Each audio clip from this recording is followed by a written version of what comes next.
Schmo with the pro, with the number 4th ranked UFC Bantamweight in the world, Marlon Chito Vera, looking like a lumberjack this morning here at the RVCA facility. How we doing? Always working.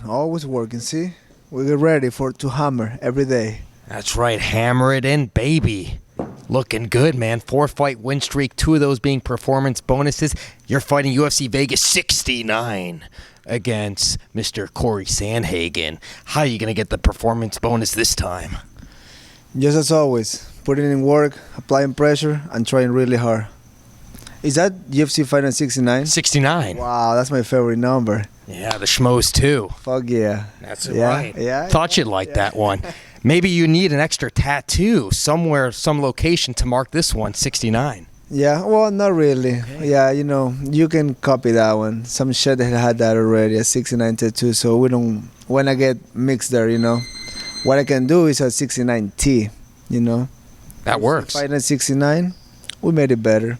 The entrepreneurship, it's coming out of you now. Yeah, you got to try. You got to try your ways. You got to fight, invest, keep going. So is this the win, the victory, February 18th, that guarantees that title shot next? Because we're all waiting for Aljamain Sterling. We're approaching the end of January. We have no idea who's fighting for the title. Well, nothing is guaranteed. There's nothing said and done. You know how the UFC works. They can pull the trigger with anybody, anytime. So to me, it's put the focus on this fight, beat the shit of Sandhagen, win.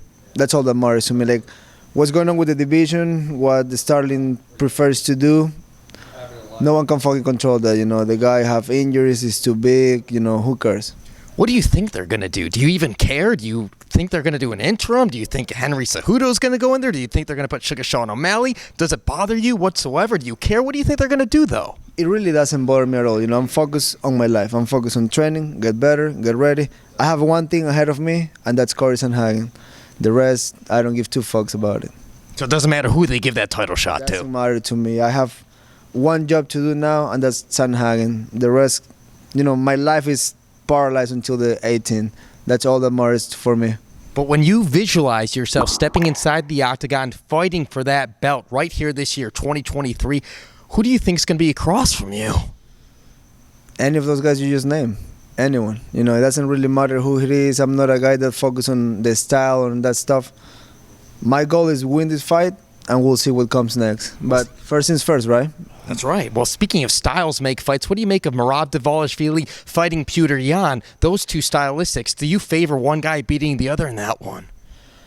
That's a good fight, I see Merab trying to hump for 5 rounds, and then on the other side, moving around and punching pretty good. So, we'll see how Yan comes to this fight. He seems in his last fight he didn't really prepare well. He gassed pretty quick, and we'll see if he does his job this time and comes ready, because if he don't come ready, Merab will probably beat him by decision. As someone who's built their reputation on fighting anybody the UFC puts in front of you, what do you make of Umar Nurmagomedov, number 11, guys ahead of him not wanting to fight him not being able to move up the ranks? Who do you think should fight him? I don't know. Whoever they offer him, right? I see him saying that no one want to fight him, but we don't see names, right? When somebody don't want to fight me, I say it's exactly the guy that declined, and I call him a pussy online so people can know the guy declined. He just saying no one want to fight him, but who he got offered before? We don't know that. I think he called out Ricky Simone, but now Ricky Simone's got to fight.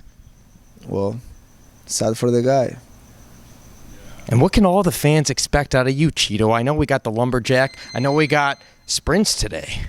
We're sprinting, sparring. We do it all today, and then, we just put in work every day, all day. Money fights, though? Is there a dream fight for you one day? Not really. My only dream is to get a hold of that belt, defend it, and make history. Be the guy that defended the most times in the Bantamweight history. And I feel I'm going to the right direction. I feel I'm winning the fights I should win, and 3 main events in a row. That is speaking for himself. And can we get a final message for all the Chito Vera fans out there worldwide? I appreciate the love, the support, on February 18. Don't blink. He's the pro, I'm the Schmo, the RVCA Gym. We're out.